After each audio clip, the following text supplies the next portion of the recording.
인류 역사상 가장 넓은 영토를 정복했던 인물을 꼽으라면 많은 이들이 마케도니아의 알렉산더 대왕이나 프랑스의 나폴레옹, 나치 독일의 히틀러를 꼽습니다만 인류사에서 가장 넓은 땅을 가졌던 인물은 칭기즈칸입니다. 13세기 그가 이끈 몽골군은 겨우 100만 명의 인구로 세계 최대 제국을 건설했는데 그가 정복한 지역은 왜 3명이 정복한 영토에 비할 바가 못됩니다. 25년간 그가 정복한 지역은 로마 제국이 400년에 걸쳐 정복한 땅보다 넓고 현재 기준 그가 정복한 지역에는 총 30개국에 이릅니다. 미국, 캐나다, 멕시코의 북미와 중앙아시아를 전부 합친 것보다 넓다고 하죠. 현재 이 지역에 거주하는 인구는 약 30억 명으로 전 세계 인구 절반에 가깝습니다. 그러니까 그는 13세기 전 세계 인구의 절반을 발 아래 두었던 전무후무한 인물로 1995년 워싱턴 포스트는 지난 1000년간 역사상 최고의 인물로 그를 선정하기도 했죠. 그런데 칭기즈칸의 기운이 강하게 자리 잡은 몽골 수도에는 의외로 한국인 이름을 딴 기념공원이 하나 조성되어 있습니다. 이는 몽골의 마지막 황제가 이 한국인에게 국가 훈장을 수여하고 그를 기념하기 위해 세운 기념공원인데 도대체 이 남자가 누구길래 이런 공원이 세워진 걸까요?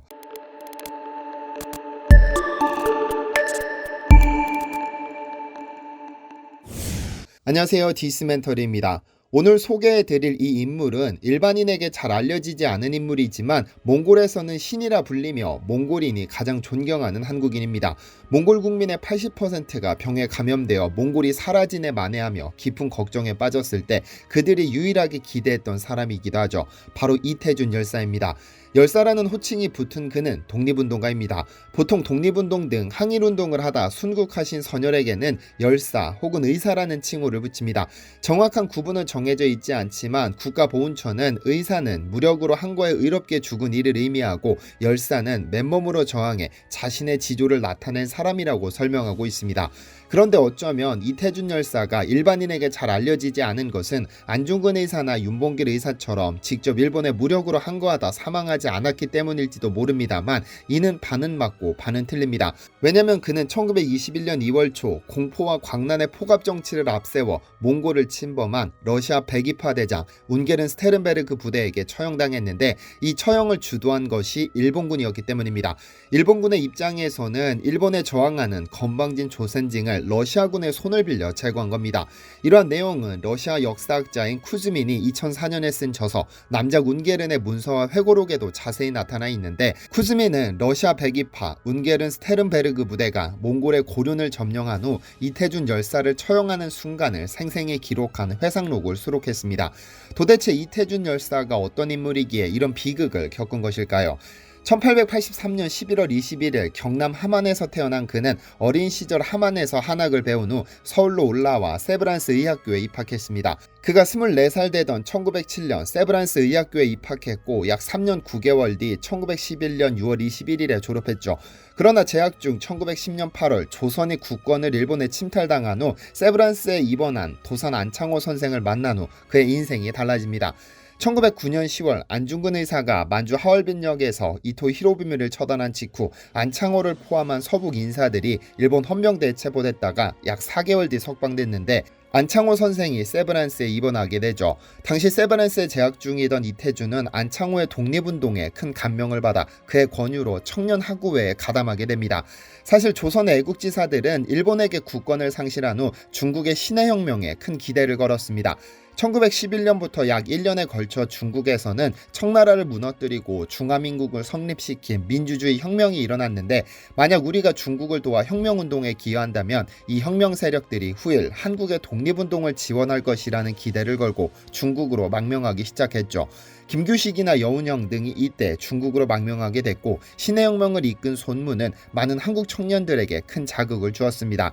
이태준은 1911년 세브란스를 졸업한 후 1912년 중국으로 망명하게 되는데 날로 악랄해지는 일제 탄압에 분개하다 중국의 신해혁명에 감동받아 망명을 단행하게 됩니다.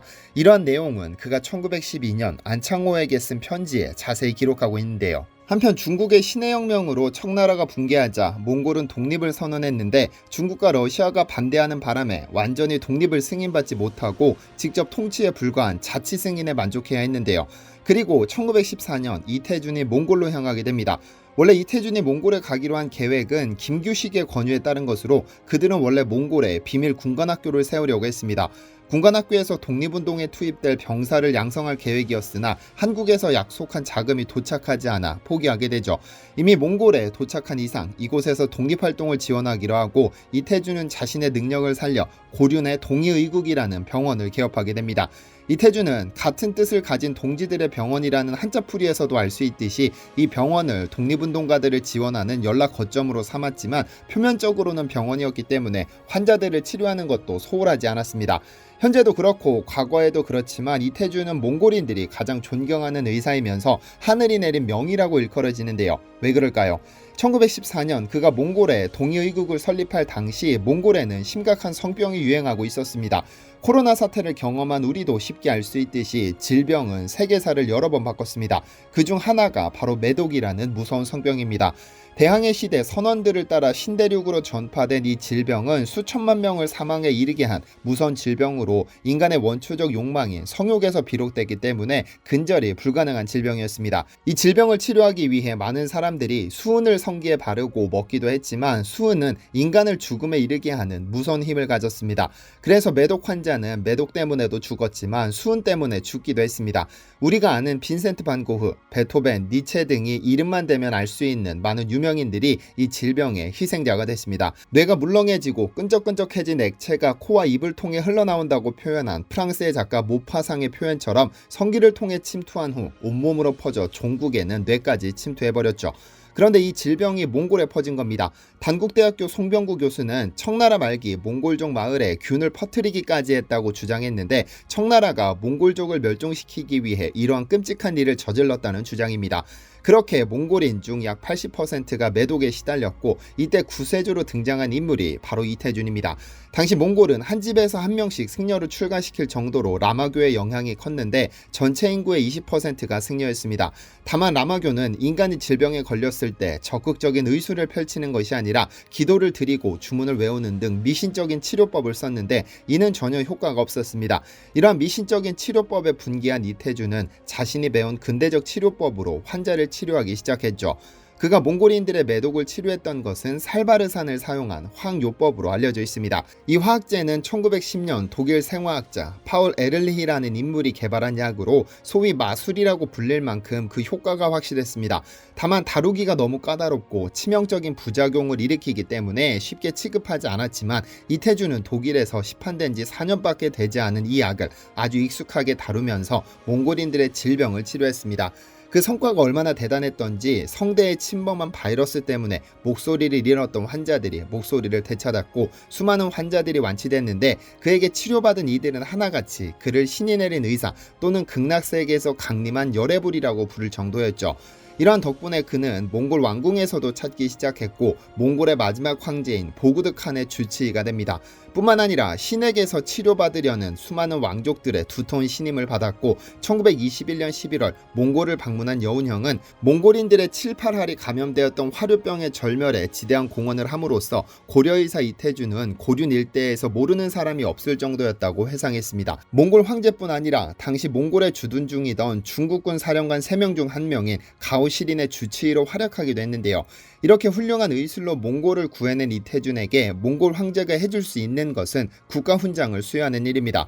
1919년 7월 보그드칸은 이태준에게 에르데니 인 오치르라는 명칭의 몽골 1급 국가훈장을 내렸는데 이는 귀중한 금강석이라는 의미를 가지고 있습니다.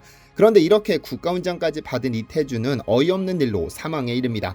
위에서 잠시 언급했듯이 몽골은 청나라로부터 독립을 요청했지만 중국의 반대에 부딪혀 자치에 만족해야 했는데 몽골인들은 어떻게든 독립을 쟁취하기 위해 중국군과 맞섰습니다. 그런 와중에 러시아에서는 볼셰비키 혁명이 발발하고 황제를 지지하던 백군이 몽골로 침입하게 되죠. 당시 몽골로 진입한 백군은 잔인하기로 악명 높은 미친 남작 운게른 스테른베르그였는데 아이러니하게도 몽골 보그드칸이 이끄는 몽골 정부의 호응을 받았습니다. 당시 몽골인들은 러시아보다도 중국에 대한 반감이 컸기 때문에 러시아 백군이 중국군을 토벌해주기를 바랬는데 그 바람은 이루어졌습니다. 그런데 고륜을 완전히 점령한 운게르는 몽골에 대해 대대적인 약탈을 시작했죠. 그런데 당시 백군과 좋은 관계를 유지하던 일본군은 이태준을 불령선인으로 지목했습니다. 불령선인은 일본의 식민지 통치에 반대하던 조선인들을 부르던 호칭이었는데요. 일본군의 입장에서 이태준을 불령선인으로 낙인 찍게 된 것은 그가 독립운동에 엄청난 활약을 했기 때문입니다. 독립운동 자금을 조성해 상해 임시정부에 전달하는가 하면 헝가리 출신의 폭탄 제조 기술자 마자르를 섭외해 항일운동에 쓸 무기를 만들기도 했습니다. 당시 의열단이 만든 폭탄은 불발이 많아 제대로 된 작전을 펼 수 없었는데 이태준은 마자르에게 그의 기술을 약소국 조선의 해방을 위해 써달라고 설득했습니다. 그러니 이렇게 위험한 사상을 가진 이태준이 일본군의 눈에 고가워 보일 리 없었죠. 또한 당시 러시아 백군에는 약 50여 명의 일본인 용병이 소속되어 있었는데 이들은 포악하기 이를 데 없는 무례배였습니다. 이태준은 운게른 부대가 고륜을 점령한 후 대대적으로 진행한 약탈의 희생자가 되었는데 러시아인 보리스 볼코프의 증언에 따르면 운게른 군대의 일본인 24명이 이태준을 체포해 처형시켰다고 회상합니다. 한국외대 반병률 교수 역시 그의 논문을 통해 운게른 부대 소속 요시다라는 일본인이 이태준이 불령선인임을 인지하고 그의 처형을 주도했다고 주장합니다.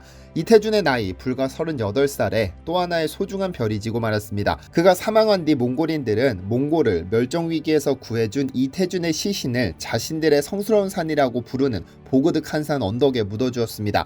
그러나 이 장소에 도로가 건설되면서 묘가 유실됐습니다. 여운형이 1936년 5월 월간지 중앙에 몽골 사막 여행기에 남긴 회상을 토대로 그의 묘지터를 찾으려 백방으로 노력했으나 성과를 얻지 못했고 몽골 정부 역시 몽골을 구원해준 그의 묘를 찾기 위해 정부기록 보존소를 뒤지고 TV 광고 등을 통해 포상금을 거는 등 대대적으로 노력했으나 아직까지 그의 묘는 찾지 못한 상태죠. 어쨌든 몽골을 구원한 38살의 젊은 이태준은 조국이 아닌 몽골에서 한많은 삶을 마감하고 하늘의 별이 되었습니다. 우리 정부는 1980년 그에게 건국공로포장, 1990년 건국훈장 애족장을 수여했고 몽골 한인회와 국가보훈처 연세대 의대 동창회는 몽골 정부가 울란바토르에 기증한 땅에 2000년 7월 가묘를 만들고 묘비를 세운 후 이태준 기념공원을 조성했습니다. 이태준 공원은 울란바토르 복득한산 남쪽 기슭의 자이승 승전탑 아래에 위치하고 있는데 2007년 양국 정상회담에서 이 공원의 영구보존 필요성이 제기되었습니다. 이듬해 외교통상부와 몽골 자연환경부는 양해각서를 체결해 부지의 안정적 사용 기반을 마련했고 몽골 정부 역시 그의 헌신을 기리기 위해 기꺼이 수도 한복판을 내줬죠. 혹 몽골 울란바토르를 방문할 일이 있다면 한 번쯤 기념공원에 들러 그의 헌신을 되새겨보는 것은 어떨까요? 디시멘터리에서는 여러분의 제보를 기다립니다. 제 채널에서 다뤘으면 좋겠는 뉴스 또는 널리 알려졌으면 하는 영상은 디시멘터리 네이버.com으로 보내주시면 소중히 제작하겠습니다. 시청해주셔서 감사합니다.